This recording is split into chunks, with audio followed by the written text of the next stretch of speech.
bunch of misfits I ever said either. Good morning, Misfits. You are tuning in to another episode of the Misfit podcast. On today's episode, we are doing the deep dive into competition prep and execution. As always, before we get started on the daily topic, we will do some housekeeping. We'll do a little bit of live chat, and then we'll dive in, talk to you guys about how to go through a competition prep, how to taper, how to execute, things to think about, just sort of what's the difference in a lot of instances between the way that you would normally train and the way you change. The first housekeeping item is kind of by request of you guys. So I won't bury the lead. First thing that I'll say, if you guys want the leaderboards to be consolidated and to look better on Fitter, I need you to cancel your subscription and sign up for comp. It's going to be the exact same price. You're going to get the exact same programs, but then you guys will all be on the same leaderboards in terms of Hatchet and Masters. When we changed to do the bundles like everybody asked for, where you get all of the programs together, we didn't want to force every single person to cancel and re-sign up. That was really the only way for us to be able to do that. So what we did is we started adding the bundle essentially to whatever program you were already signed up for.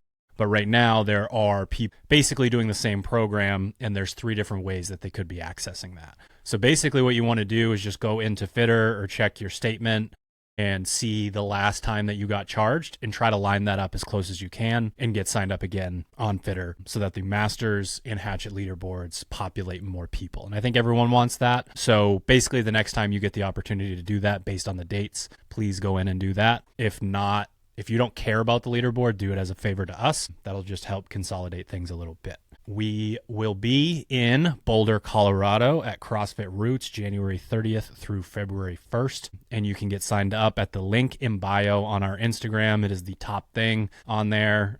Signups are rolling in. We are currently under early bird pricing. So if you go in, you can get signed up for $4.99. Once that date passes, it will be $50 extra to get signed up. Really excited for camp. Think it's going to be a really cool experience for everybody. Excited to see all you guys out there. It's the only camp that we have on the books currently, and really good timing just kind of leading into the seasons. Looking forward to seeing you guys there. Again, link in bio for that. And last but not least, we are in primer week right now for phase 1, and then we'll have retest week next week. So that means that phase 2 gets started on Monday, November 3rd. We are going to do a phase 2 podcast, and then the one after that will be our annual spooky season podcast, because phase 2 is when people maybe let the training, the wheels fall off the bike, and then they're on a bike with no wheels. They're not going anywhere. Or they jump off the bike and throw it in the woods. That's so we will do after we do the podcast about phase 2 and what you can expect there, we will do a scary season episode so that you guys understand what we can do about that, how we can change certain things and keep our momentum. Because half of the fucking game related to all of this stuff that we always talk about is staying consistent. And that can be challenging when you feel like you're in no man's land in terms of dates. All right, that's all I got for housekeeping. Hunter, live chat, what's up? All right, well, I have a housekeeping note of my own. If you recall, not but 2 podcasts ago did we chirp the shit out of poor old Eric. Eric knew immediately that Jack threw him under the bus. We were talking about Eric? What? I don't know. Who knew? This was our joke about scaling in class, scaling certain workouts, because Eric went through a stretch of posting According to Eric, it was one time, Hunter. Some scores that were, let's say, outside of the target time or score domain. We'll say been there, Eric. I shouldn't be talking shit. Yeah, been there. I mean, today's workout, I guess technically I attained the target score, but I'm gonna haze myself for what the fuck that just was. But anyway, I got an email from Eric. Eric talked to me in person, but he wanted to make sure that he sent a screenshot. This was last Tuesday's workout. So I think the podcast was released on Tuesday, and Eric assumed that we were talking about that workout, which was the 50 cal row. It was the cube test row, 50 cal row, max cal bike. Right. And Eric just wanted to send over a screenshot of his 71 calories to Kirk's 48. So yeah, just for the record, I fucking smoked him in that workout. Smiley emoji. 2 screenshots, one of the leaderboard where he's at, you've seen his little avatar in there too. It's like the Barbie girl with like the blacked out, like it fits having a rough perfectly, time. really. Yeah. Yeah. And then honestly, like, great chirp. Kirk's got his score in there, and then Lisa Gearhart, first comment, "Did you sit out a round?" And then I just like that. yeah, she and then Kirk replied, "I don't even know what BBG means. I'll leave that. Damn, BBG, haven't been cut that deep since my last knife fight." We got, I think it's fucking prison rules in the gym from like 4:45 to like 7 in the morning. Misfit gym on the wall. Like, yeah, it's literally, I swear to God, I'm gonna come in one day and there's gonna be like 4 people ground fighting on the floor, and Andy's gonna be like, that's what they wanted to do today. It's like, all right, that's fine. Listen, we live up to the name. For sure. When I was at CrossFit Crash this weekend, Proven had a group on the other side of the wall, and they were doing like a synchro primer day. It was crazy. It looked like the military, basically. And then Erica and I were in the other room, and Hiller was standing there, and he's like, "What's the difference here?" And I was like, "I told you we're misfits, dude. Like, we're off doing our own thing." Yeah. Yeah. Yeah, second life chat is, dude, I resent None Such River Golf Club for getting me to a handicap that's respectable that in no way translates to an even like moderately good course. And I say that with a little tongue in cheek because I played pretty bad on the 2 courses that I played that were away games this past weekend, but good fucking Lord. Putting on greens. This might be a good segue for today. You know what I mean? Yeah, no shit. For sure. It's different out there. Like, played at Falmouth, and then played at Portland Country Club with Nick Daly and his dad. And in my defense, like, both of those courses, those were by far the fastest greens I've ever played. But like, we're talking like that ball, you tap that ball and that thing's like runs 8 feet past the hole, and you're just like, I can't do anything about this. I could be on when into. I would do scrambles at places like that, I would legitimately putt the ball off the green and be like, I don't understand what's happening. Yeah, I don't. It was the most infuriating. I'm working on some swing stuff. Like, it's all came together in order for it all to come apart. Yeah. All wonderfully at the same time. Needless to say, those 2 rounds did not go into the handicap calculation, but yeah, it's funny because it reminds me of the, like, if you only use the same pull-up bar and the same barbell and the same whatever within the gym, you know what I mean? Like, but honestly, from like a practicality standpoint, like, you're not going to spend God knows how much extra money to just travel around when you have a nice course that you can play at. But you're probably like there's a level of, like, you know exactly how certain things are there. And then there has to be a 100%. Level of comfort. Like, definitely. No, all of those are factors. And like, you know, it was all just kind of a whirlwind. Everything that was probably going to go wrong definitely went wrong. And then like 5 or 6 other things that were just like, yeah, man, you're just like, that's just how it was. But holy fuck, talk about, I was not happy. I was so deep inside my own brainstem, I could fucking see down and out the back. Like, Christ. It was, yeah. So you're up. I don't stay up for sports anymore, really. There has to be like a real reason. Like, that's one of the reasons why I said I was glad the Red Sox didn't carry on. Because that just ruined like a month of my life. But I was in South Carolina on Thursday night football. The Steelers played.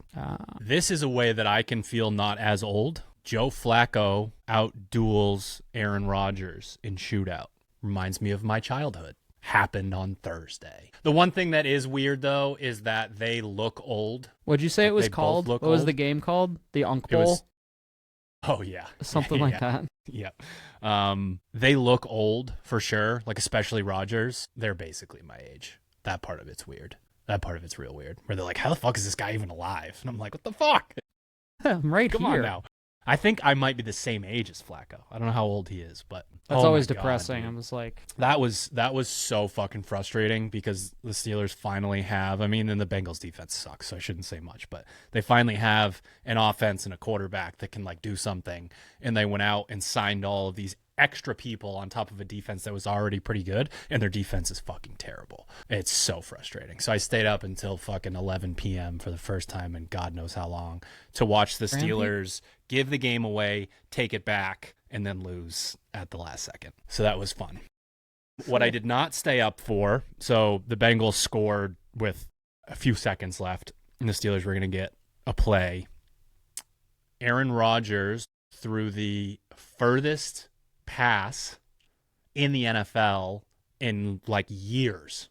He threw the ball 69 point something yards in the air. Holy fuck. Also is nice. Fucking what, right? Yeah. That's insane. Yeah, that man can throw a football 70 yards and he's like 41 or something. Especially in a game situation. Like I feel like that's like you get on a practice field, like you can wind up and like you know, catch the wind and shit like that. No, he did the thing like, where you have to run around in the backfield to not get sacked until the players can run 70 yards. And then then you throw the ball, basically. So, yeah, that was a fucking hoot. And then my other life What's the exit velocity of that ball?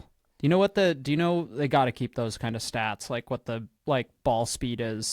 Like they do, but I don't know how that works with where it's measured, because obviously it's got to be way high up in the air. Like that's one thing where I laughed when they did the like softball at toss. release. Yeah. When they did the softball toss at the games, it was like, if you want to throw a baseball or a softball really far, you have to throw it really fucking high. Like really high, right? Like if I was to, it's completely different when you're going for distance versus speed. Because like if I'm in the outfield and I'm trying to throw somebody out at like third or home, I'm going to be like run and catch the ball and crow hop and throw it on a line as hard as I can. Yeah. But if you're playing long toss with a friend and you want to see if you can throw it 400 feet, you throw that thing fucking way high up in the air. Like you can get a lot more distance on it. So I honestly don't know. I mean, obviously the correct loft and how hard you're throwing it would create the greatest distance that you could have. But yeah, it was fucking, I watched the replay. It was wild to see. Fucking 40-year-old man throwing a football 70 yards is so crazy. Because a lot of the guys that can throw the ball 70, 80, 90 yards usually aren't very good. So they don't get to play. Yeah. They get to play in preseason. Let's see what Gemini says about that. Yards estimate the ball was released at about 57 miles an hour. Which is a tough thing to say because a football obviously weighs a whole lot more. For context, fastest recorded throws in NFL history typically fall in the range of 60 to 62 miles an hour in game situations or at the combine. Yeah. Checks out. Right. You still imagine trying to catch that bitch? Fucking bare hand spiral coming straight at your fucking tits, just 60 miles an hour right in the chest. It's easy to catch a ball that's thrown really hard from far away, but it's the brain issue with processing when someone, like when you break off a route and then you turn your head and the ball's like an inch from your face. Yeah. The quarterback that started, that was 2 years older than me, was like that in high school. Like always hitting people in the face mask with the ball, like always. And there was a week where he smoked a cig at a National Honor Society retreat and got a 1-game suspension. And then the kid a year older than me was sick. So I was like 14, 15 years old running the varsity offense. Like I probably weighed like 140 pounds. Yeah. And all the receivers loved me because I like put some touch on the ball. Yeah. Like it never occurred to me on a slant to try to murder the person that was there. And they're all like, can you fucking play instead? Like it hurts when he throws me the ball. Okay. I have some comments on society as my life chat. I just had a little bit of a run where our world, I just think we live in a completely different reality than most people. So I took Carter to the playground, like now I guess it would have been like a week and a half ago. And there were 2 moms at the picnic table having a discussion about Ozempic. And one of the women wanted to get on Ozempic and she was really mad because she was not obese, therefore insurance wouldn't pay for it. Like she very clearly was not the original clientele. You know what I mean? Like she might have been. She's a little overweight, but a little. Very normal looking. And then the wife was like, yeah, my husband was in the same situation, but he's on it and he pays, I think she said like $500 a week. I don't remember. It was, the number was very high. And I like so badly wanted to say something. Like, obviously I'm there to like watch Carter and there's like kids everywhere. And I'm just like, I got to leave this. But I wanted to be like, do you want the like muscles in your face to disintegrate? Like that medication just, like, was made for cheeks someone to just turn into fucking curtains. Like, what are you? So that was tough. And then I went to the airport on Wednesday last week, and one of the escalators was broken, and there was a line that was legitimately, I would say you had to wait in line for about 90 seconds to go up the other one instead of going up the stairs. And I was the only person on the stairs. The other hardos weren't even with me. I go up the stairs just because I'm like, I got to sit in that fucking seat. And like, some steps. I want to get my steps, and like, I'd love to sit down, or I'd love to take the escalator, but then my back's gonna hurt more. So like, I gotta keep it moving. And it was just crazy to see. They all just got in line like everybody else. And part of it is I don't want to go up the stairs. The other part of it's the like drone, like herd mentality. Like everyone's like zombieing their way there. Like, oh, everyone's waiting in line. Why don't I wait in line? And my brain just I can't comprehend that at all. And then all the people in South Carolina at the restaurant in the airport opens just so that the bar can open. And there's like 7 or 8 people drinking beers and whatever at like 8 a.m., 7 a.m., whatever it was. Yeah. I was just like, everybody knows there's no fucking time in an airport. But there's no time in an airport, but they weren't with their family going on vacation. They weren't with their boys. They were more than likely alcoholics. Yeah, it was Monday morning. It was time for a drink. Yeah, it's time to get after it. Like, I don't fault them as much as I do like, let's open up this restaurant at 8 a.m. and not serve any food. It's dark in here, but we got the TVs on and we got the beers fucking ready for you. Man, it's just weird. Because I'm like if you take the Kool-Aid drinker spectrum and the people that are really serious about their health and wellness, like I live somewhere in the middle of that spectrum. And my mind is still blown just like watching these things take place and seeing how people have access to information. And like, I feel like gym culture is like more prevalent than it was when we were young. And it's worse. You know what I mean? Yeah, I mean, I think I feel like there's almost a stigma associated with it, right? It's like this weird, like being healthy and fit is probably more relevant now than it was maybe when we were kids, or it was like cool to do that. But it wasn't like, but if you're that person now, I think just like the polarization of basically everything, it just automatically slots you into like, it's like that like being healthy and in shape also attaches you to like other certain ideas where it's like, this is completely irrelevant. I just want to be healthy. And it's like for some, that's basic psychology, right? That's, you're triggering other people by being the thing. True. Yeah. I just think I think it's just exacerbated over the last, 5 to 10 years. Well, it's crazy. The more people who become pre-diabetic, obese, heart disease, all of that stuff, the more people in society that are that way, that becomes the normal thing. Right. And again, psychology 101, if you're really mad about something or you're really annoyed by something, it has more to do with you than them. So, right.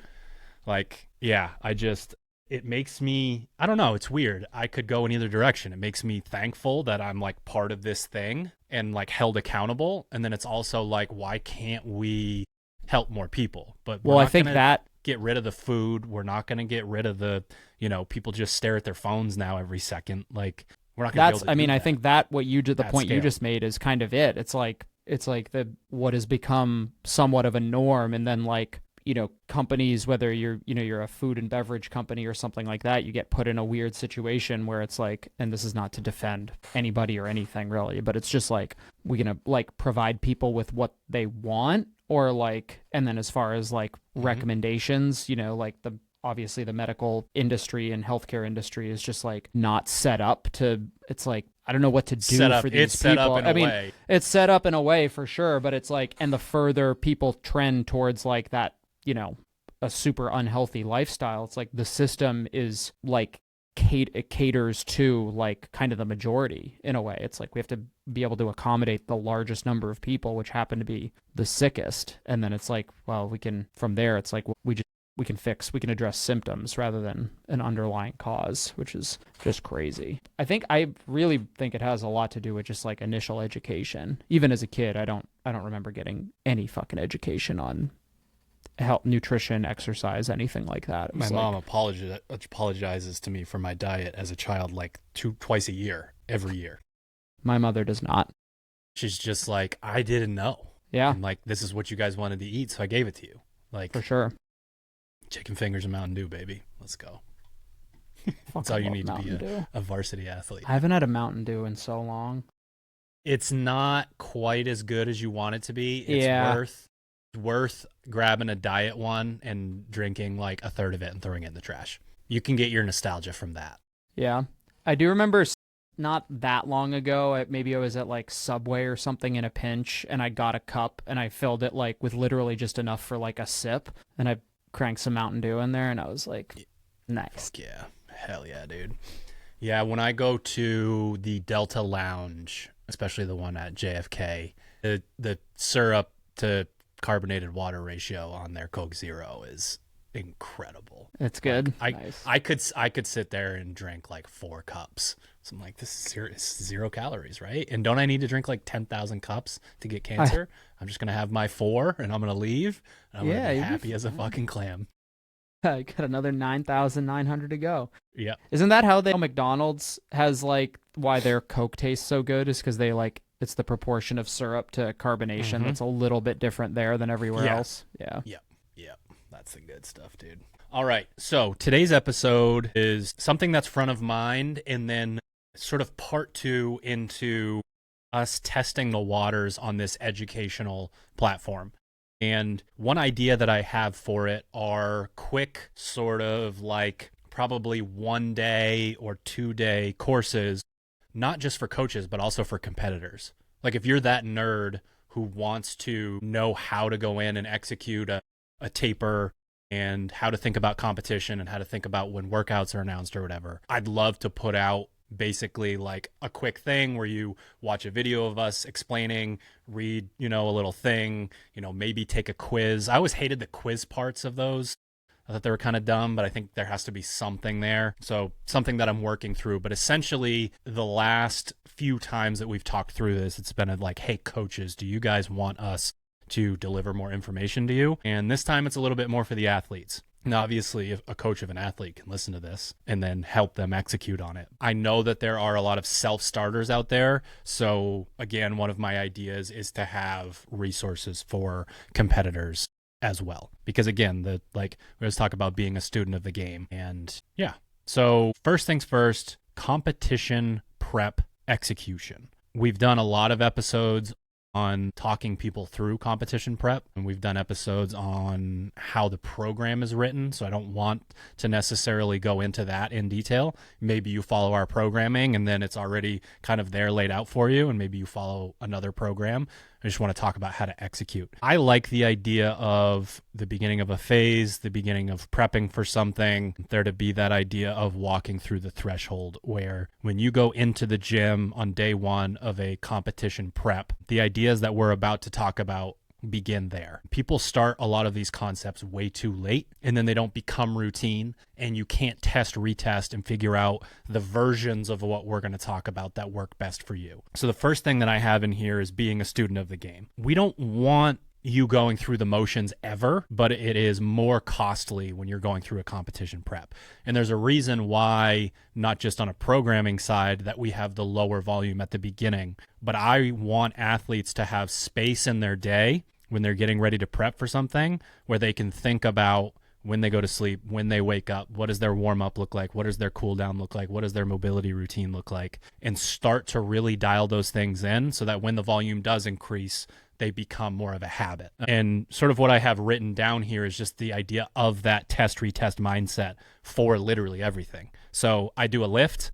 like, what did I just learn from that lift? If this amount of weight and this amount of reps came up in a workout, how would I break it up? How does it feel? How does it sort of compare to my relative strength? What would I change about the way that I move, the way that I warm up, the way that I cool down?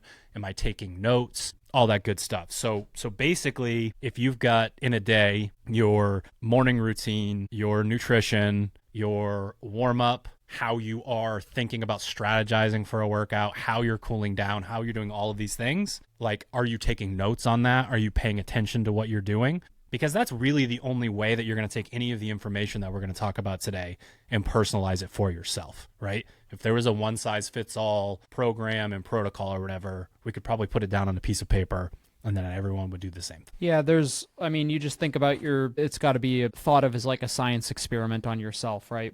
We've talked about the N=1 sort of experiment, and that really is what it is because everybody's a little bit different. But when it comes to doing things like, the nutrition, the warm-ups, the cool-downs, all that sort of stuff, like, you have to understand that there isn't that one-size-fits-all, and the more that you pay attention to, kind of the if this, then that, like, hey, I slept really poorly, and then my workout went badly, right? That's just a super simple, straightforward example of that, but there are a lot more variables in that, and especially as you try to, like, if if competition is kind of what your primary goal is, things like, the quality of your sleep, the quality of your food, are you hydrated, did you warm up well, did you cool down well after yesterday's workout, that sort of thing. But like you have to understand that you're just essentially everything you do within the day, including training, is kind of a variable in your science experiment. And it's ultimately impossible to control for all of those because of how many there are, but your goal as an athlete should be more to identify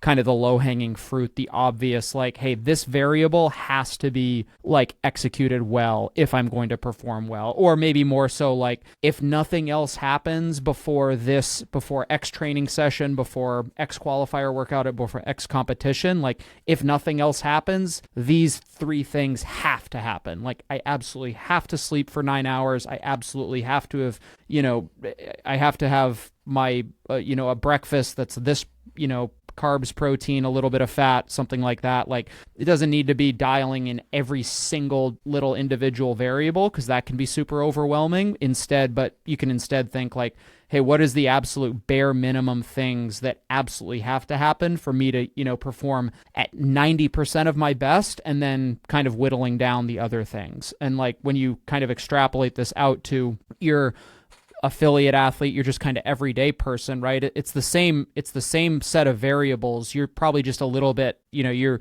need to refine the bigger, more broader basic stuff, right? Whereas a competitor might already have a lot of those things dialed in pretty well just as part of their kind of natural routine. And then I think the other thing, what you said about like, hey, when you come into the gym, and I say this to affiliate athletes as well, it's like, you're not going to feel 100% every single time you come into the gym, and that's fine. Like, you shouldn't expect to necessarily. But if you are just going through the motions without any sort of intention, I just think of that as like, especially the sport of fitness. Literally, if I just come in and go through the motions of Fran, for example, like even if it takes me 4.5 minutes, which would be relatively slow, like, if I just do that without any intention or anything like that, all I did was I just drove around in circles for an hour in my car. I just put unnecessary mileage on my vehicle. I ran through some gas, I burned some oil, I took some rubber off the tires, and I got absolutely nothing from it other than like a day closer to needing a new vehicle, right? Yeah. And I think fitness especially, like, there are lots of sports where you can practice elements of your sport for hours at a time and not necessarily, that's more of a mental thing than it is a physical thing. I could go hit putts for 3 hours and not experience necessarily any negative physical effects. You come in and you're just like, you're going to train, you're going to be like, yeah, today I'm just going through the motions. And it's like, I just did 25 heavy back squats. I just did a Metcon that accumulated 200 some odd repetitions, and if you finish that training session and you don't have anything to show for it other than the fact that you did it, like, you just drove around in circles for 2 hours. Yeah, for sure. One thing that you said on a podcast years ago that has stuck with me for a while is the idea of the maturity meter.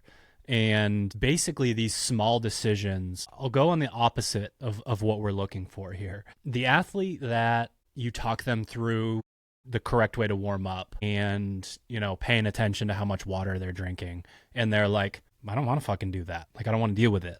Like, okay, don't win, don't get better. Like, that's kind of your choice, right? But these tiny things that we're talking about, when you stack them up, that is the maturity meter. Because you could have an athlete that works very hard that has a very low maturity meter. And we all know the athletes that either have always just done the right things, but more often than not, you have your like come to Jesus moment. You have your I missed out by a rep on this thing, or I knew I was better than this athlete and they beat me. And, I watched their YouTube channel or something and it's like, oh, wow, they sleep for 9 hours and they get the right amount of carbs and hydration and they talk to people about, executing and all that stuff. So like, that's where my mind goes. If you don't care about this thing enough to do the easy stuff, then the hard stuff's not really honestly even going to matter all that much. Yeah. Go ahead. No, yeah, I mean, I think people have probably heard the phrase like little things are big things. And I really believe that. A lot of, you can, as a younger kid, you say to yourself, like, why is it important that I, make my bed the right way? For example, if the culture in the household is that you make your bed, like, it doesn't matter that I don't make my bed. Like, nothing negative happens. It's like that. It's not the point. It's like, and it's, you could extrapolate that out to adulthood where it's like if you have an employee who like claims to, who wants either more responsibility or wants to get paid more or whatever that, and you assign them like a relatively mediocre, hey, I need you to go change out the paper towel dispenser in the bathroom. It's like, you don't do that. It's like, why would I ever trust that you were going to do anything more important than change the paper towels out if you can't do something extraordinarily simple and just easy. It's like, I want the big stuff. Like, I want that 400-pound back squat. It's like, well, I need you to do squat therapy. It's like, no, I'm not going to do that. Like, right. That's too small. It's beyond me. It's too simple for me. It's like, motherfucker, like, that ain't it. That's not how it works. I mean, you want to build your house on a foundation or on quicksand? Like, that's what that is to me. That is what it is. Setting that baseline of not just what you're capable of, but who you are as a person. Because when you don't address that sort of thing and then times get tough, everything crumbles. You don't have that foundation set.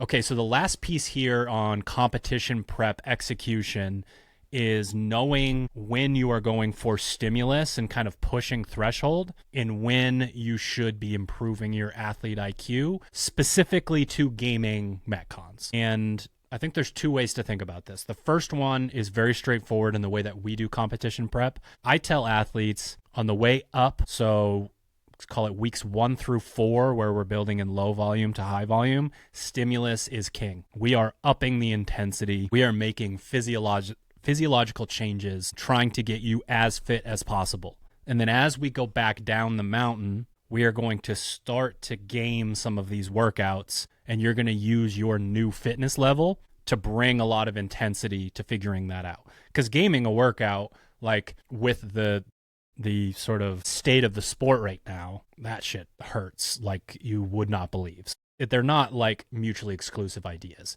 You don't game a workout and you cross the finish line first with like a zone 2 heart rate, like flexing, and then everyone else is just so dumb that they're in zone 9. That's not the way that works. You're the most miserable person who just happened to finish fastest. Yes. Yeah. You're a little bit less miserable because you did better. So that's one way to think about this. The other is if you are going through and you see workouts where you really just don't know how to execute on them. Like, I have athletes who want to be told exactly what to do in every single scenario, which I personally don't love. I don't, not a student of the game if I'm making up your mind for you. And then I have athletes who, will go rogue and just do a strategy that's maybe not the most advisable. So that's not good either. But when you're looking at a workout in competition prep and it feels like a bit of a conundrum on if this came up in a competition, I don't really know how I would execute on it. that's when I would also ask an athlete to maybe figure the workout out a little bit more than I normally would. And that can be like, it works a little bit better in intervals, right? If you get the opportunity to try one situation, but you've got round to round workouts, right? Like you can change the way that you move, and you can even, like, I will tell athletes here, this is 3 rounds for time. I'm going to give you 3 separate strategies for these 3 rounds. And it's subtle, right? It's backing off 100 cows per hour on a machine and going unbroken on gymnastics versus, breaking a certain thing up and going slower in another area. Like we're not completely changing everything. And then another way to do it is increased RPE round to round. So I'll tell an athlete like, hey, I want you to be really smooth to open up this workout. And sometimes that is actually an overall strategy, but I want to trick them into it. It's like, well, if you just do that, then that's called pacing, and you'll probably do well in this workout. But if you word it that way, you end up seeing a lot of times some pretty clean splits across a workout, just convincing people not to light their hair on fire to start. But it's really important to have both ideas and ability to execute on them during a competition prep. Like, you got to get fitter. You have to have really high intensity in competition prep. But then if you take that mentality into, again, like there's a brick wall in front of you and it turns out you can actually run around the wall and then keep going versus I'm going to see if I can crack this thing open with my brain. Right.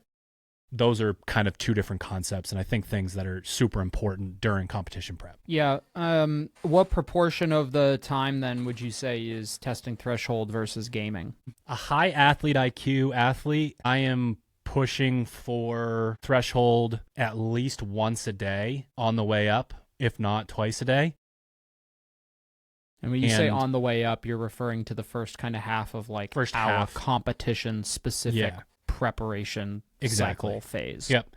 And I say that because one of the things that happens when you get into competition prep and you get into higher volume, higher intensity, is my elbows kind of bothering me, my shoulders kind of bothering me, my knee is. And I really drive it home like, that's fine. We can whoop your ass on that Echo bike whenever we want.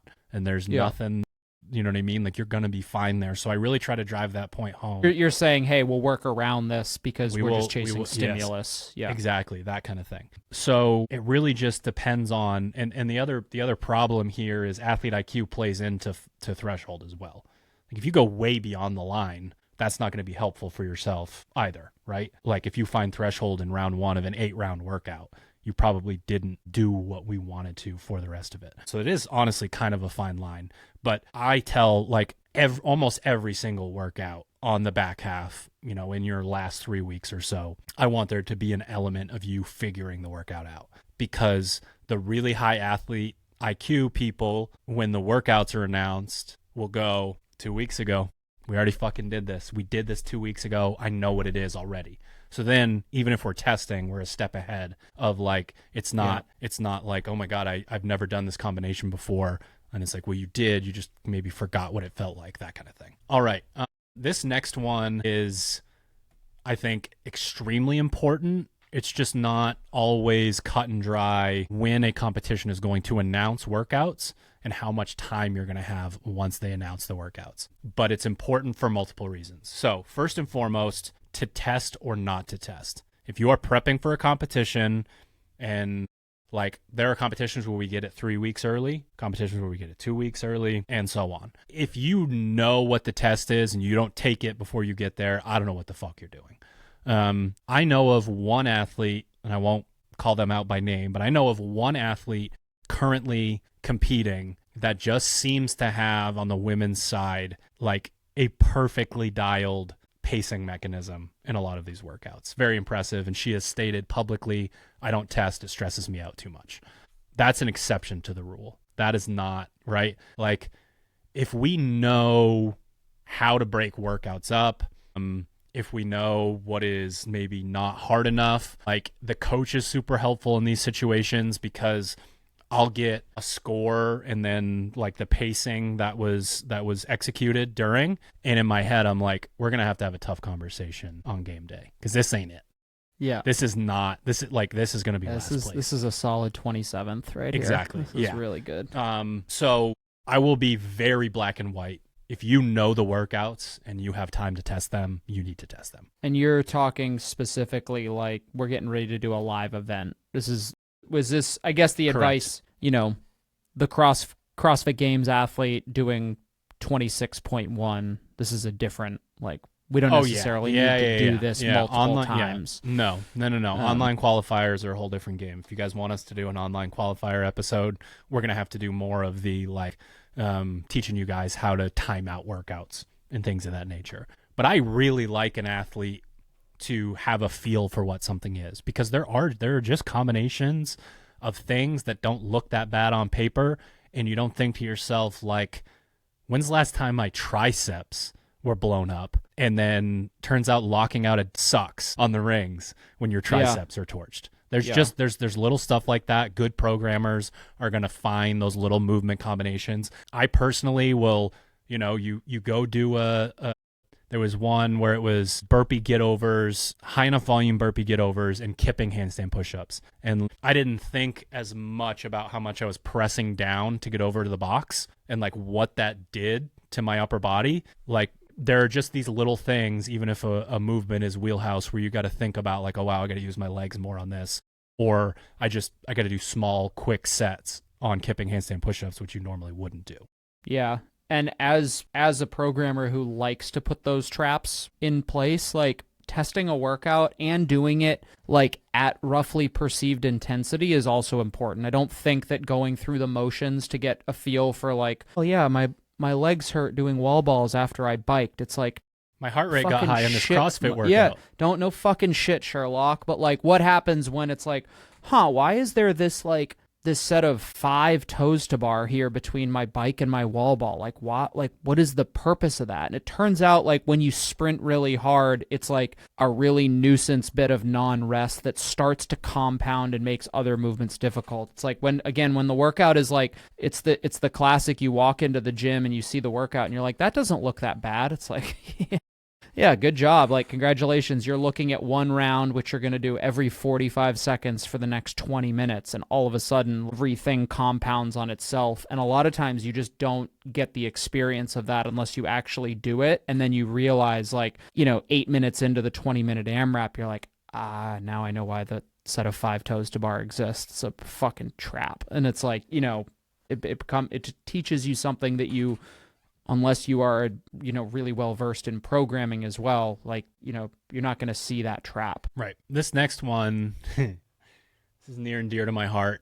The stages of grief in practicing a new movement with imminent high stakes. So the example that I almost always give is the vested muscle up. Oh, I thought this was going to be a different example. Vested muscle ups, because of the journey, especially on the women's side, with women are typically better at men and the pain tolerance side of things and thresholdy type stuff, whereas maybe upper body, power output is not quite the same spot. One of the things about a high power output movement, a movement where you need to be aggressive, is that if you're in the figuring out stage of it and you're not giving that level of intensity to the movement, it's either impossible or feels really shitty. And I think at least 3 times, if not 4, a very high level competition has announced before that we're going to have to do vested muscle ups. And I can tell you right now that the first go is bad. It's really fucking bad. And it's even bad for people who are good at them, which is kind of funny. And what we need to do when these movements are announced is give ourselves that true play, practice, let's just figure this out, let's feel this out session. That is the first thing that I'm going to program. It's not going to be an EMOM. It's not going to be sets and reps. It's going to be either put your phone on FaceTime and put it on a tripod and we'll work through this, or if it's in person, definitely easier to help people. But the expectation of nailing it by the end can't be there. Making an omelet, got to break some eggs, got to figure this out. This is a new thing. And the stress level is significantly higher because there is a day and time where you have to be good at this thing. And currently you're not. And there are just athletes who it's funny because it's normally I would put this as the high rep learner and the low rep learner. That doesn't even come to play as often when it comes to this stuff. It's more about headspace. I've got some high rep learners, people who really need just to log their time to get better at something, who are also very confident that can figure the thing out quicker in that scenario, just because they're kind of willing to go through it and figure out what we need to do to get it done. So those stages of grief where it's like the amount of times I have watched or listened to people cry related to something that they then end up doing very well on a week later or 2 weeks later it's at least 10. So giving yourself that first session to fuck around, to fuck up, to find out, and then letting your brain and your body and all that kind of work on it, and doing some video review if you're a visual learner, that sort of thing. Then we can get into, hey, it's not going to even make any sense to test this until right before, or maybe even not at all. So maybe we'll test like an interval of the other elements, and we will work in some EMOMs, and then we'll work in an interval, and then we'll get to that Metcon space. But just those stages of working through a problem, some people get buried in the I can't do this and I'm not going to be able to do this, and it is a self-fulfilling prophecy. Like, it will take over and ruin an entire event for you, and it doesn't need to. Yeah. The idea that you need to get good at something that you've never done the first time you try it is kind of insane, but it is the expectation because, again, there is a day and time, the clock is ticking. Yeah. And then some schmuck goes on Instagram and shows you that they've already figured it out. Like, right. That doesn't help either. Like, look at this. Look at this. And I'm like, yeah, well, they're not that fit, so who cares? Like, that kind of thing. So that is really fucking important. Give yourself the opportunity to figure some shit out first. Yeah, I like the idea of just kind of like you have to go into that first session, whatever it is, even if it's a workout that it doesn't even need to be like unknown movement. It's like, hey, first time testing this workout, and you finish it and you're like, well, that was a fucking shit show. And like the result feels the same. It's like, that's a terrible score. Like that would have been last place. It's like, you have to remove the expectation, get rid of the clock, don't count the reps, whatever it happened, whatever, like you have to put yourself in kind of a forgiving situation that says like, hey, literally all we're trying to do for this session is try to kind of leave here knowing more than I know right now about this movement. And obviously, the deadline, if there's a workout, I thought you were going to go with, I forgot about the muscle up thing. I thought you were going to go with the crossovers, watching athletes like announce the crossover single unders. Because we got to see that at volume, right? Because it was announced in an online thing where a lot of people were able to do it. So we saw a lot of people whipping their shins out there.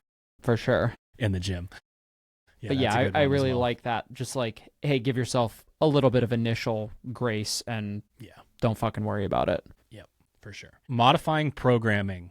This one isn't black and white, but it'll seem that way. Man, the movement tracker shrinks for me as a programmer. It shrinks way down. I rely on maintaining variance through duration, style of workout, couplet, triplet, chipper, that kind of thing, and stimulus. I still try to make sure that all of that stuff is in there because we know that that's how an athlete gets fitter, but I remove maybe the original elements, or like if it's a remote coaching situation and I'm writing it as we go, I am pre-planning the stimulus and the duration and stuff and leaving the movements out so that I can go and put them in there. So again, the movement tracker really shrinks for me. If you've got a 1-day comp coming up and they've announced it, am I going to like just annihilate you with the same 4 movements? No. But a lot of times we are being delivered semifinals or games, and there's enough movements over the course of those 3 to 5 days that, all your bitch work now is running, rowing, and skiing. And all of your skill sessions are figuring out this movement. So I am a really big fan of getting into, we do the testing, and then we start to put these movements into different scenarios and develop them that way. Because you can make a lot of change in someone in 2 or 3 weeks when that movement tracker shrinks down. Sure. Yeah, and I think this is where like having a remote coach or someone who's savvy at this sort of thing can help you out a lot. It's like if you do have, only a 10 or 12 movements that are being programmed, that's where like, and it's like, hey, I can't have 300 fucking wall balls under my belt through Wednesday, like, and right. Still expect to train. It's like, well, there's a lot of ways that I can elicit the same stimulus. It's like, okay, like shitload of rope climbs, like, coach, I've been doing rope climbs, like my elbows hurt, my forearms hurt. It's like, okay, like great. We're going to row, we're going to ski, we're going to do something that puts you in a similar time domain, a similar stimulus. And then, let's say it's rope climb, burpee, box jump over, something like that. It's like, okay, well, I can still fuck you up with a similar hip closing thing, and we could do, it could do toes to bar or GHD sit-ups and box jump overs or something like that. Having the knowledge to identify, like, what is this workout trying, or what is this, event trying to do? And then, if we do have to have a scenario where it's like, I need to substitute movements in while still preparing for the competition, that's where having somebody who can identify, like, yeah, this is the stimulus, this is where things are going to get hard. Here, this, 20 calories on the rower, I'm going to have you row on a 7 damper instead of a 5, and we'll get a super similar feeling stimulus, or even worse. And, you're going to feel better prepared going into the actual event. So modifying programming is like, yeah, it's the movement tracker shrinks for sure. If you're not, if it's the CrossFit Open, like, I'm not going to send you on a ruck, sure, in the weeks right. before, for example, but like, yep, you can still, it doesn't need to be exclusively the movements that you're going to do. We still want to chase, like, the stimulus and try to replicate that to the test. Right. And I also, this is going to sound counterintuitive, but I'll explain. I make what I consider to be the hardest parts of workouts harder. And it's more for, like, one example that I can think of in recent memory was the farmer's lunge workout at Syndicate 2 years ago, where it was echo bike, muscle up, and then they had to lunge all the way down with the hundreds or 70s. Yeah, you're grabbing 75s, you're grabbing 80s. Like, you're going to be able to make adaptation, and you're going to get a lot of information about what you're going to be able to do. But I want that, like, that moment where you get off the rings and walk over and pick that up to just be like, bitch, please. Like, I can do this. I've already done this. Yeah. So heavier wall balls. An example, getting ready for Crash, Erica there was a workout that had basically the end of each round was an ascending ladder in weight, in descending reps of front squat. And she actually thought that the workout was started at 175 and went to 215, was 165 to 205, because every time she had done a session, it was just a little bit harder. Yeah. So I'm definitely a really big fan of that. So quick recap, definitely test the workout, give yourself room to improve, give yourself a little bit of grace when it comes to testing anything new, and then modify the programming without fucking burying yourself, basically, but shorten up that movement tracker for sure. All right, so now we are getting into talking about a taper. Your final full week of training, in my opinion, should have the lowest volume that you've had the entire time. For us, it's very similar. Week 7 of a prep, which is the last full week, and week 1 are basically the same when it comes to volume. And we are really thinking about gaming the Metcons. We are practicing routine. Really should have your warm up and cool down dialed in. And we'll talk about how to do some of that stuff here in a little bit. See the moments within your program where you can still work on threshold. So, for instance, every comp prep that I have written in the last 5 years has an 8th gear machine in week 7. 7 or 8 rounds of 90 seconds on, 3 to 4 minutes off, where it's a very kind of safe space. They're running or they're rowing or they're, doing an echo bike. And I let them know, this is the hardest thing that you're going to do this week. And I want you to think about it as a culmination of what you've done over the course of this entire comp prep. And I want you to really kind of get after it. Because if we're gaming the other stuff and maybe the weights on certain things have dropped or there's not as much weightlifting because the workouts have been announced, I want a stimulus bomb in there to be like, we're going to go in and check that box off. You could have a fucking 20 strain on your whoop from doing this workout alone. Has that ever backfired on you? Either in the instance, examples might be athlete, turns out they're actually really beat up. They did not perform super well in that workout. They couldn't give it what they had. And they're actually now less confident going into, a competition week. Or maybe they're, I guess that would be my if primary. We were in that situation, I wouldn't program it for sure. I mean, I kind of tell people there's also a threshold with the coach-athlete relationship with we really got to dial in our communication. And then on the way back down, it's hey, I got to know what movements are feeling good. I got to know like, oh my God, I woke up and my HRV is this. Like, I really need to have a good understanding of where you're at.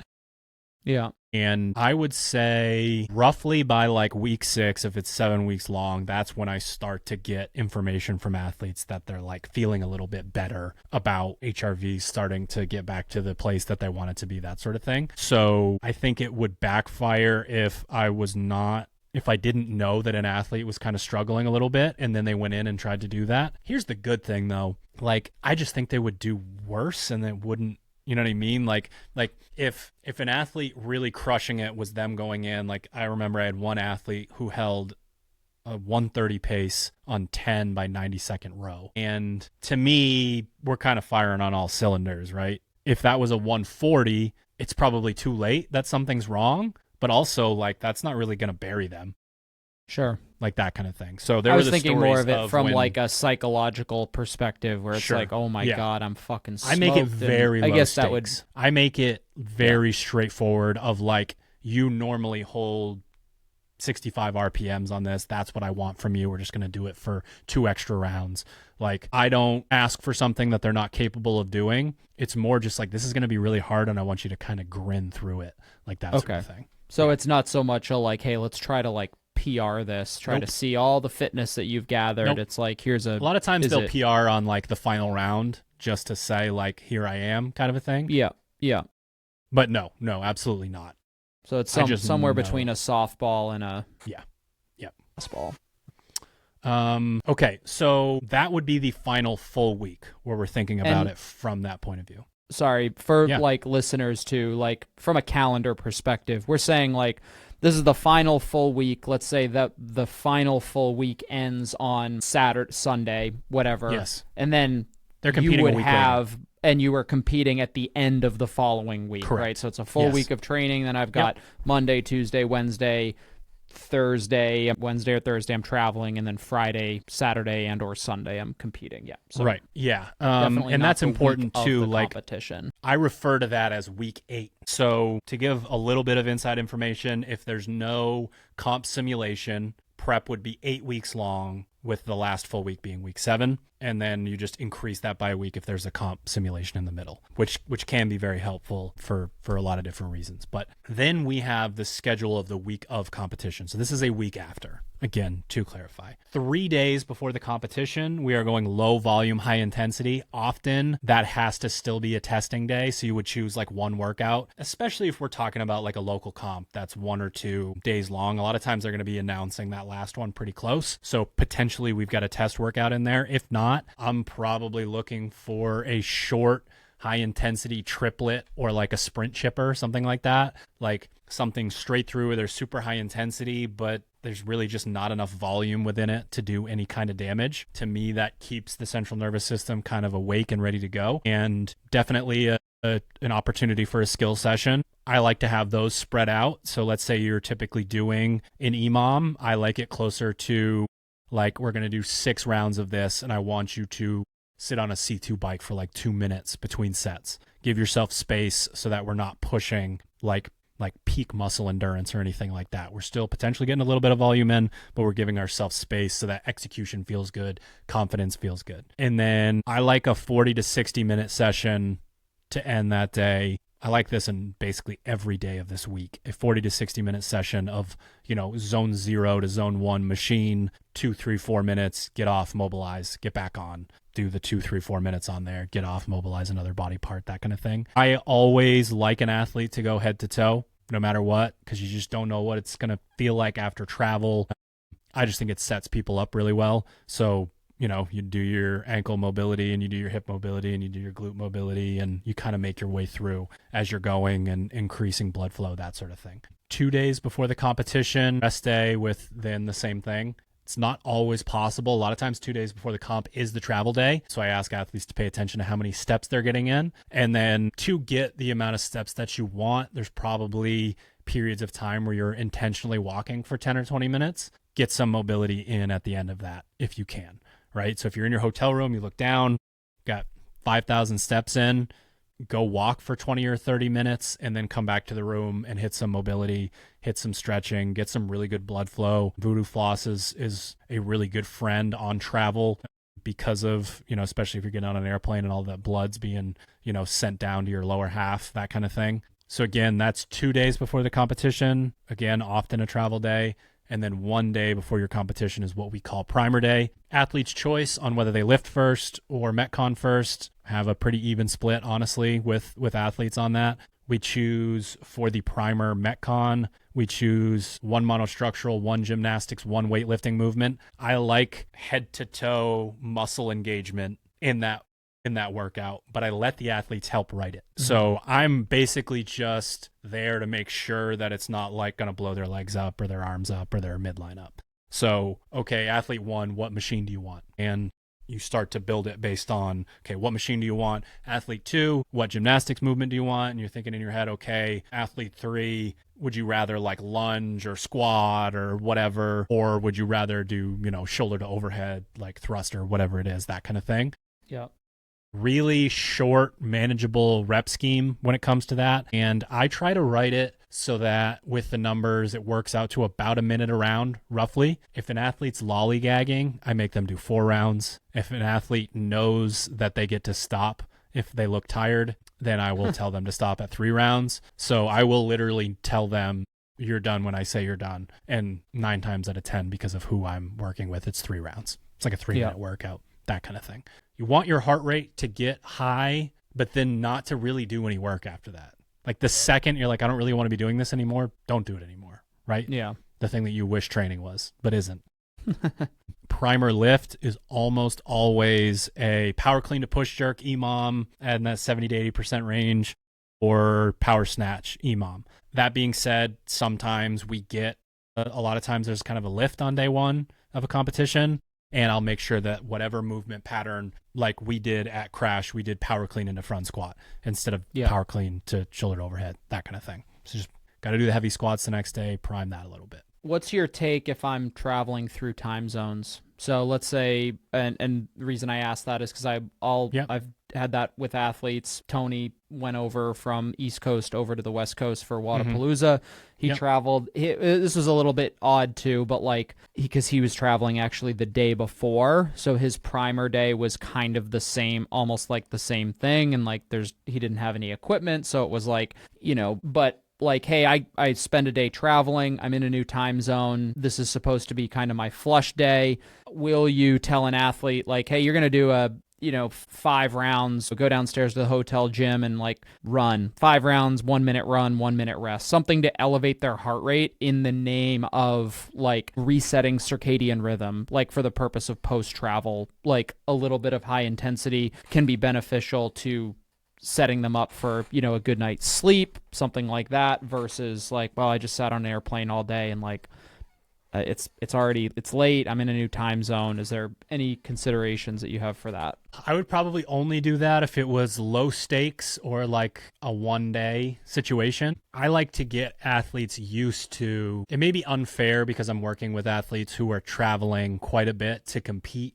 maybe 3 or 4 times a year. So what I don't want is for them to have to rely on a training day 2 days before competition every single time. So it's thinking about hey, I'd love to see 12,000, 15,000 steps, that kind of thing, where you're, literally you don't go sit down and, watch, dick around on your phone at the airport. You just walk back and forth all the time. Okay. And you're thinking about hydration, that sort of thing. So that would probably be part of it there. And then there's a lot of the direction he was traveling is definitely friendlier.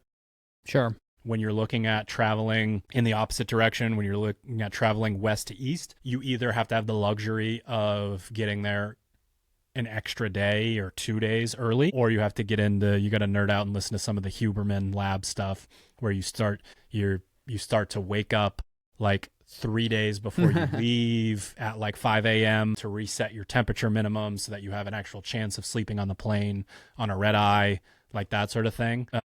But yeah, I mean, one of the things you're talking about is if there are coaches listening to this and you have to travel, you do exactly what Hunter says. You go to the hotel gym and do a 20-minute AMRAP, get yourself real fucking sweaty. Yeah. and then sleep like a baby and actually be like alert and awake and present the next day. That's definitely helpful for more just general advice there. There's a little bit of nuance here with what day do you start competing and when did the final day of your previous week end? Because like a lot of these scenarios, my athletes are starting on a Friday and they trained on Sunday before. So they take Monday off, they train Tuesday, they take Wednesday off, they do primer day Thursday, and it's all kind of set up there. Don't get too wrapped up in this stuff. You could train Monday and Tuesday in that scenario. I personally would rather see someone just give themselves that full rest day on Sunday if that's their schedule, and then do like a zone 2 and some skill work on Monday. You don't, at that point, you're kind of keeping things fresh. You're not necessarily moving the needle very much anymore the week of the competition. Yeah, I think a lot of that is communication with the athlete as far as like, hey, what's your comfort level with these movements, the workouts? Is there a place to do 2 rounds of this 5-round workout on, a Monday or a Tuesday without it, creating, there's also a level of like antsiness that an athlete might have where it's like a full rest day might actually be, not a negative thing, but it's like, hey, we could go ahead and do your zone 0 bike and then every 5 minutes hop off and do 2 vested muscle ups, to get just to feel like you're doing something and build confidence. But as a coach, that it's not actually going to accumulate into anything negative before the event. So a lot of that last week is really just kind of balancing nerves with like kind of minimum movement needed to stay fresh, but also recognizing that like, hey, you got to compete in a couple days. We're going to do some basic nutrition and hydration concepts here, partially because we're an hour and 15 minutes into this episode already, and partially because I really believe in the idea of the test-retest model. This is generic advice that should be manipulated to basically be plus or minus so that it can be personalized for you. One of the reasons why I think it's really important for athletes to know their ideal body weight during the year. So basically, if I get heavier, is the trade-off for how much stronger I'm getting actually worth how my fucking muscle ups and running and burpees feel, and vice versa? If I cut, and it shouldn't be based on the way you look, that's not going to fucking help you. If I cut and my muscle ups feel great and to me, that's always the one. I love doing a cut and doing some muscle ups. It's fucking a beautiful thing. But my muscle ups, my burpees, all that stuff, again, is that trade-off there for, do I have the energy and the endurance pieces? Am I strong enough? And we do a cut and we do a surplus and maintenance throughout the year to know what that number is. And one of the main reasons we do that is so that we hold ourselves to a standard of, I need to weigh 195 pounds during comp prep. I got to eat and fuel myself to a place, because athletes will wake up on mornings where they're 6-7 pounds under because of their hydration and because of their nutrition. And you will not be able to train yourself to the point where you're going to get significantly better during a comp prep. So throughout the year, figure out what works best for you, and then really make sure that you're, weighing yourself on a regular basis. And one of the things that I really like here is, at peak volume, so let's say you're following Misfit Athletics and it's, week 3, 4, 5 of a comp prep, pretend like you're competing. Be really annoying about your meals, like write them down on a piece of paper, go into your app and pre-plan your meals and make adjustments based on that. So like you get a test run, you get like high volume, high stress, you're dealing with maybe your sleep being, interrupted a little bit because of, how much volume you're doing, that sort of thing. How is your body reacting to the fuel that you're putting in it? And then you can make some changes. Again, if you have 3 weeks of it, you get the opportunity to make some tweaks there as you're going through it. Yeah. And I think the other just planning component I'd add to that is like, so are you doing this locally? Are you at home every night and therefore eating exactly what you normally eat? Or is it like, well, part of the day before competition is the giant Whole Foods run, and like, are you able to get the same food that you're used to eating? Or what, what are you going to eat? Just a straight up super simple question. Like, what are you going to eat like as you compete? Because if you're somewhere you're not used to, you need to go grocery shop, whatever. What are you eating in between like events? Or, you somebody who like, well, normally I just go home and blend together a shake or a smoothie, and it's like, well, you don't have that. Like, are you going to experiment with like some weird fucking goo first day of your competition? Like, that's a terrible idea. You gotta like know what that kind of the logistics of that are going to look like on game day and practice it. Yep, for sure. So again, we are testing everything related to this. You get an opportunity in training to test how you're feeling, how you're recovering, and making adjustments based on that. I am a big fan of carb loading going into a competition, and it doesn't need to be crazy, but we really want to top off glycogen stores going into a competition. And here's what I'll tell people that are afraid of drinking too much water, eating too many carbs, scared of sodium, any of that stuff. Do a situation where you taper and actually hydrate yourself and fuel yourself properly and see what happens.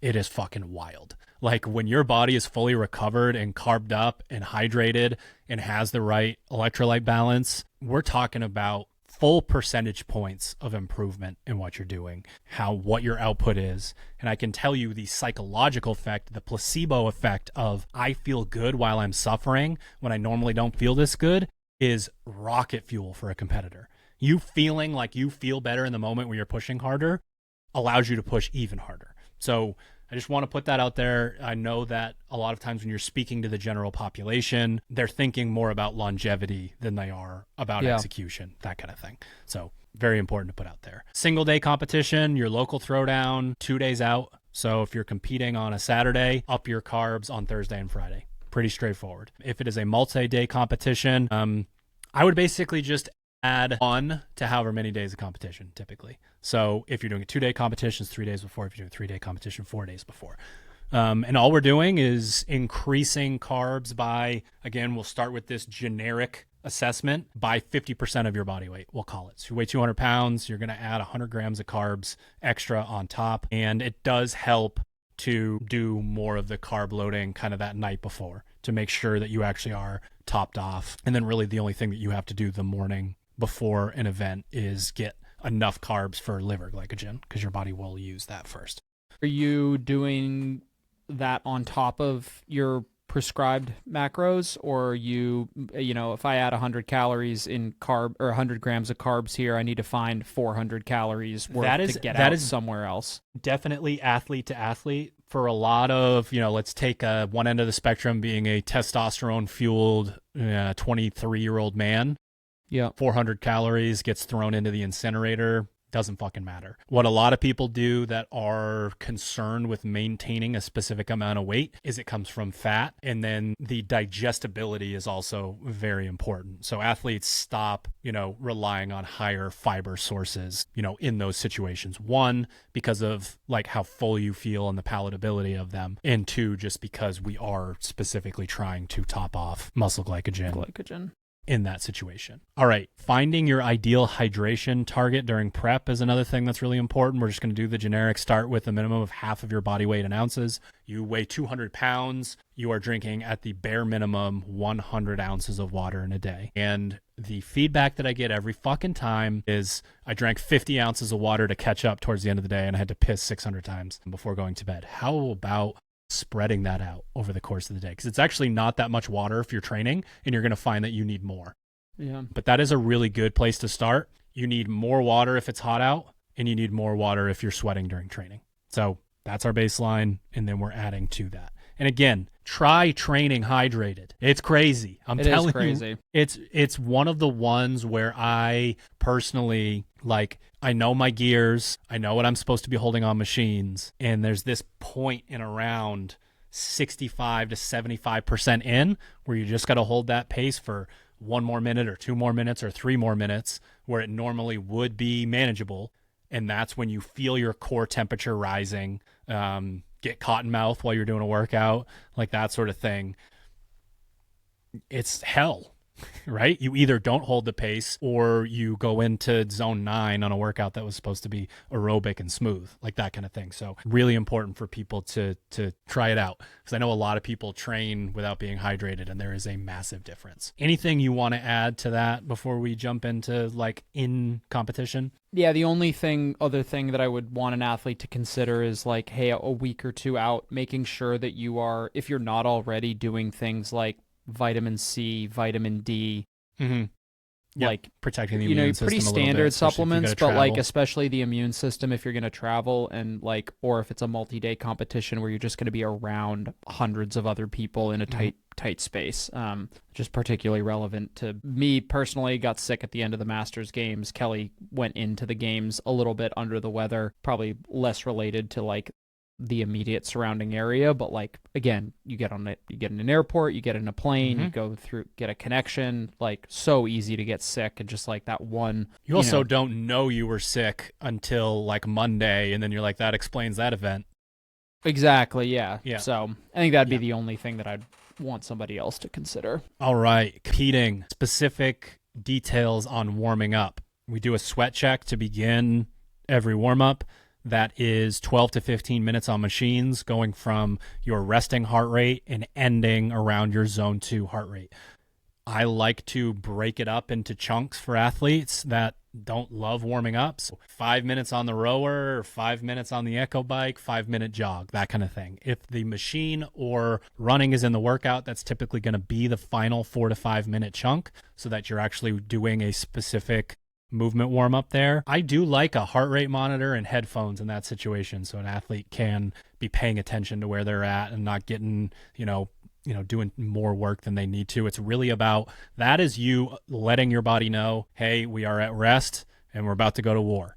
And it takes your body about 12 to 15 minutes to figure out that that's what you're up to. And it does not react in the same way if you don't warm up properly and then spike your heart rate. So very important there. Typically then move on to mobility and stability. I give suggestions, but I really like an athlete that knows I'm about to squat, I'm about to handstand walk, I'm about to do etc. I know what opens up my shoulders. I know what opens up my hips.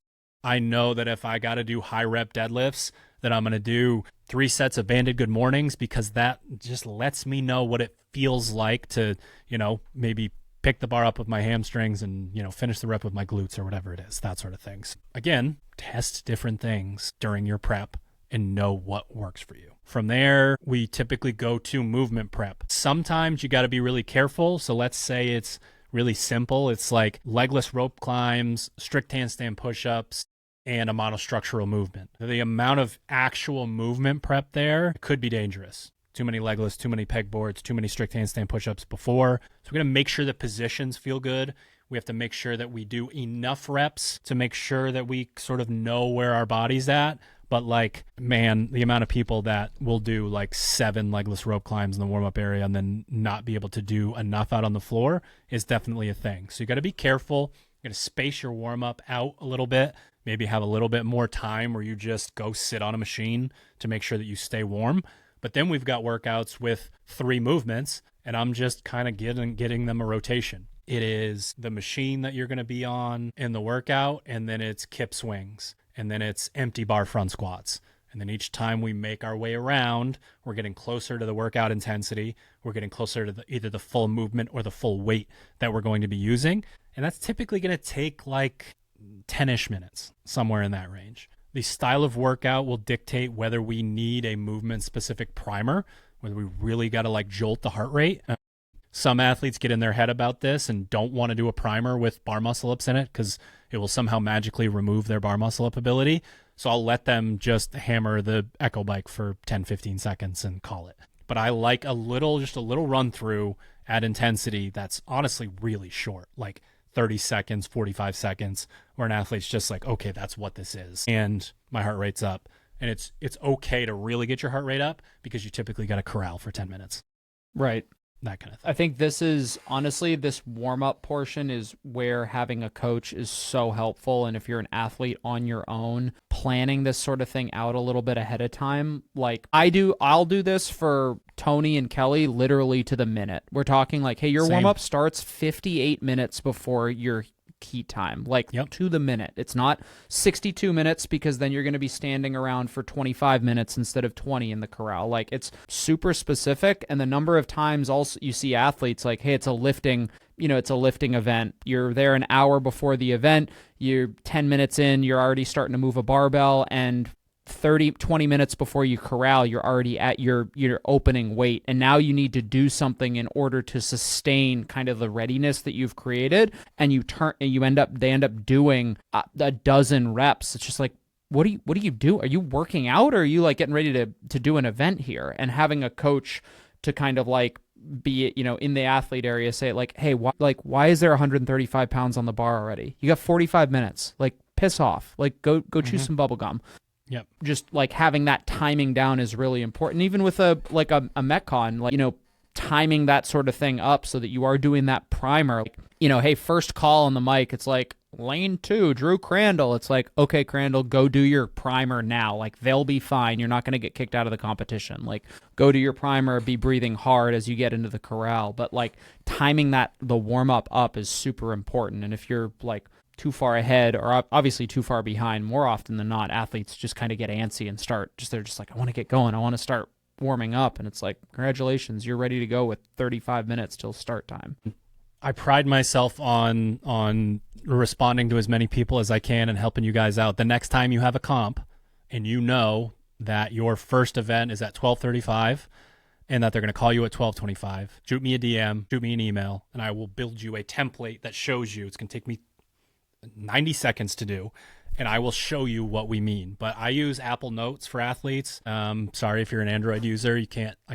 That's in my remote coaching application, and I will just have it right there. They open their phone, they click on Notes, and it's updated for each event. You can use Google Sheets. There's a bunch of different things that you can use. Obviously, the Android thing was a joke. Okay, execution in workouts. This part's going to be really quick, but the expectation at a competition is that you are doing the fastest version of said workout that you would do in all of the 365 days of the year, right? Like, I am trying to do this as fast as possible. And I just like to talk about the idea of the hardest you can go on a Tuesday might actually be like an 8 or 9 RPE, right? What are the stakes? I don't even have the adrenaline to go there, right? The mom lifts the car so that the baby can get out. Like, yeah, our body works in different ways when we are in a heightened state. But where does it actually come from? What does it look like when it's executed? It doesn't really look any different. To the naked eye, you should not be able to tell, especially if this is like a medium to long duration workout. It is, when I get back in from my run, I do not chalk up and then start my rope climb. I am on my run already like halfway up that fucking rope, right? Like, I'm really thinking about the next thing that I'm doing. So it comes in your transitions. It comes in realizing that you thought that this workout was going to be done by everyone there at 1,000 cals per hour. It's 1,200. Yeah. Right? Like, and you might only be on that machine for 30 or 60 seconds, but it's going to feel different. That kind of thing. So it comes from taking 10% that's being saved for these moments and spreading it out over the course of whatever duration the workout is. So it's going to seem really subtle if it's a 20-minute workout, and it might be a little bit more apparent if it's 2 or 3 minutes long and it's kind of a full send situation. But when you are thinking about executing, you have to think about spreading that intensity out. Otherwise, you're just going to be another fucking person who showed up at a competition with the ability to execute on a level that they never have, and then you do not execute that way because you can't fucking pace. Yeah, I don't have anything to add to that. All right, cooling down. This one is very important. We are essentially chasing 3 to 4 things here. We need to keep our heart rate elevated enough and have muscle contractions so that our body takes the waste that is in our muscles and in our bloodstream and brings it back through the filtration system, which is going to be your lungs and your heart. If our heart rate, and this is one of those things where an athlete who is a little bit fitter, if you don't go do your cool down, your heart rate is going to drop a lot because you're fit. And then that stuff is going to be very stagnant. So 12 to 15 minutes, once again, kind of the reverse order of the warm up. We're keeping our heart rate up kind of a little bit. Maybe like, because your heart rate was so high, you probably don't need to actually be at like zone 2. It's probably closer to like zone 1.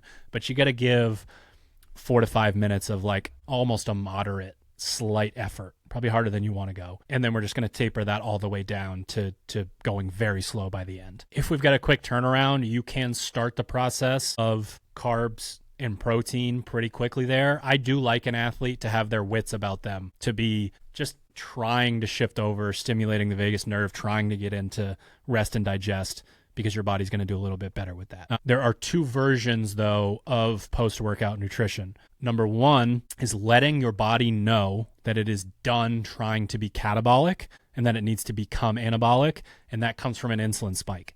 And we get a good insulin spike from whey protein and carbohydrates. We can mix, a lot of times that's going to be in liquid form, so hopefully there's water and some sodium to sort of get that done. But that doesn't need to be a high number. That is a signal that you're sending to your body. So it's not necessarily actually refueling. Another thing that is missed often is lowering your core temperature. You will not get out of a catabolic state with your core temperature higher. Your body is trying as hard as it possibly fucking can, working overtime to drop your core temperature. Your palms, the bottom of your feet, and your forehead are the three places on your body where you can rapidly lower your core temperature. So do I need to cannonball into the ice bath and stress my body out like to the nth degree? Is that a good idea during competition? No, probably not. You can get in the ice bath or a cold tub, but it shouldn't be for very long. We just want, like if you're shivering, that's a problem. That's too far. That's for hormesis.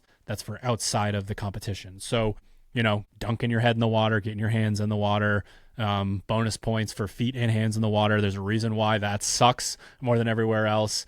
And that's because you don't have hair follicles there and you're actually like just full on taking the fucking brunt of the cold to that spot. Lowering core temperature is one of the ones that I think people miss a lot. And you doing all of this work to get your body out of that catabolic state, if you're really hot, which a lot of times you are, either because of the workout or wherever you are isn't cooled, you're going to do significantly worse over the course of the competition if you can't figure out how to lower your core temperature. Yeah. I think my only thing to add on just general cooling down is kind of a framework of like, as an athlete, you have to think about cooling down as like almost like a warm up for your next event, or, you know, even like the, you know, especially at the end of a day, the last thing you want to do is stay in the athlete area and fucking hang out. Like you want to go home, you want to get food, you want to go to sleep. That cool down is what is going to set you up for success in the next event before you warm back up. And I think you're going to touch on like the refueling aspect, depending on, you know, hey, I got another event here in another 90 minutes. That's a different protocol than like, hey, it's the end of the day, I need to go home and get refueled. Sure. But you have to frame the cool down in your head after every event as like preparation for the next event. It can't be just like, yep, that event's gone. Like this cooldown doesn't matter. It's like, no, this cooldown serves the next event, the next day, the next 2 days, if it's a multi-day competition. Yeah. So general refueling guidelines, if you're doing a 1-day competition, you're going to think that you don't need to deal with this as much. And your actual, like how many calories you consume over the course of that day are so fucking important, because you don't get another go round. Right? If you keep depleting, if you keep sweating out all of your water and sodium and burning up all of your glycogen, which will tank significantly faster because of your stress levels as well, then you're going to have an event where you think it's just, oh man, this is the volume from the competition, and it's not. You did not refuel. You didn't hydrate. You didn't top off your electrolytes, and you didn't top off your glycogen.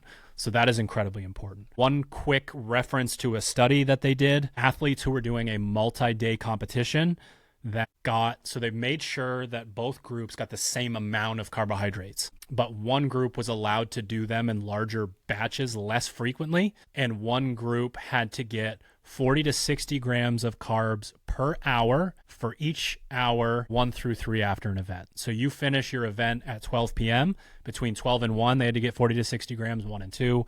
They had to get 40 to 60 grams, 2 and 3. They had to get 40 to 60 grams. And they went and retested the athletes, and there was a significant difference in the athletes who did it on the per hour basis versus the lump sum. So technically, we are getting the same amount of carbohydrates into the muscle cell, but part of what's going on here is like, again, if you're in that catabolic state, your body's going to be using things very differently than if it feels like you're in recovery mode.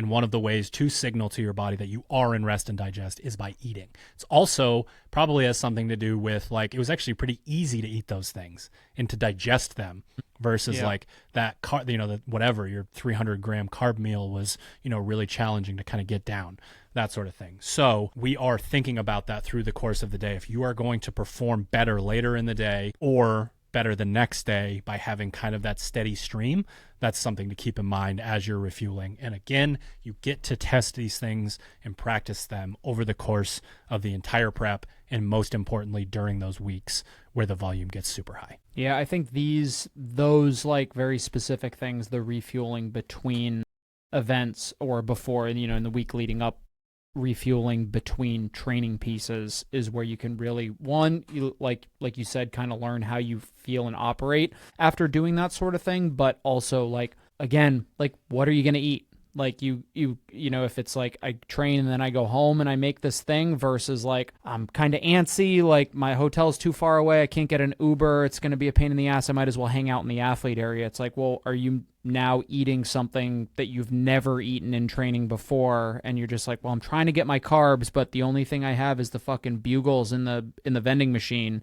It's like you're gonna have a bad time. So learning, like, again, kind of thinking ahead to what in training, thinking ahead to what the event is going to be like from just a logistical perspective, and then like, have a backup plan. It's like, okay, turns out I couldn't fucking make it home. I tell athletes into my to Airbnb bring the food or hotel for in between, even if they think they get to go home, because sometimes you don't. Yeah, for sure. Hope we can go home, but plan on being here all day. Bring everything you need, that sort of thing. Yeah, know what you're going to be doing in that situation before you get to the competition.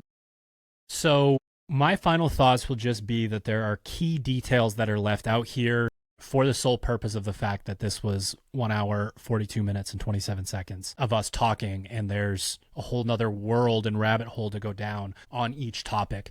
But my end goal for this is for you to wrap your mind around best practices and then learn how to personalize them for yourself, because it is October, and it's not quarterfinal season yet, and it's not semifinal season yet, and it's not game season yet, or even time for, say, Wadapalooza, that kind of thing. So you can start to figure these things out for yourself, talk about them in Telegram, shoot me an email, shoot me a DM. We'll kind of talk through them. But setting yourself up to succeed, and not, being like fucking everybody else and let yourself self-sabotage. So once the comp is over, you can say, I told you I didn't care. No one believes that you don't care if you've got 16 different types of grips and you go to the gym 19 times a week. Like, let's get past that. Let's increase that maturity meter a little bit and figure out what works best for us so that we can use all of the hard work that we've put in when it's time for the showcase. Yeah, my final thoughts are just kind of think back to across the podcast, and we didn't really talk much about like, well, what's the right set, rep, and percentage on my lifts in order to prepare for this competition. Like, there's pretty much no athlete who savvies themselves as a competitor who is not going to put the work in the gym. Like, that's basically never the limiting factor for anybody's potential in this sport, or frankly, like, even somebody who wants to come in and improve their health and wellness. Like, the idea to come in and work out for whether it's 1 hour a day in a class or do two training sessions spread out over a couple hours, like, the willingness to do the work is almost never in question. There are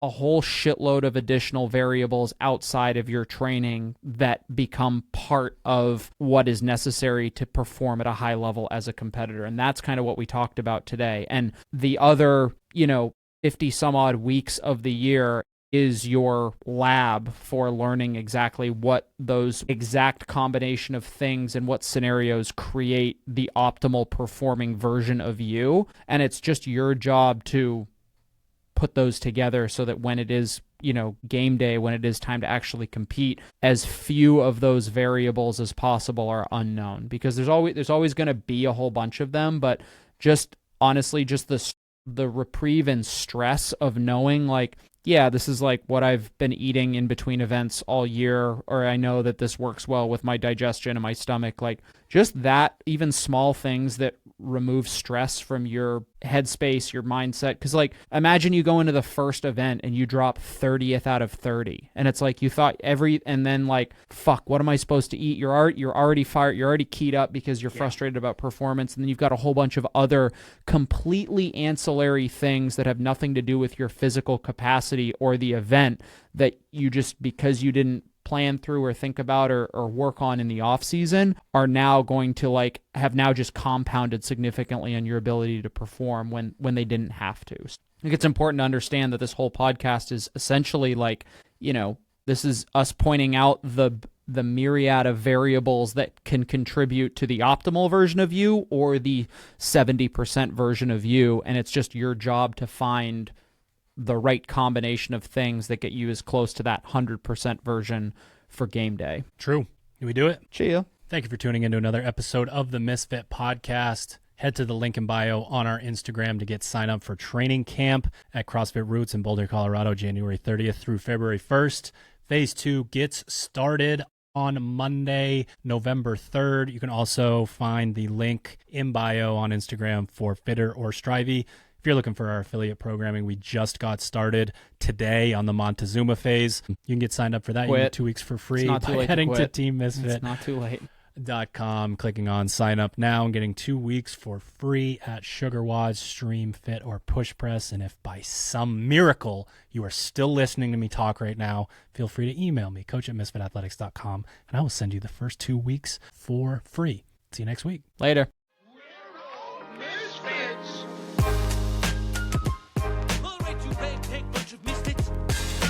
You're a scrappy little misfit, just like me. Biggest bunch of misfits I ever set eyes on.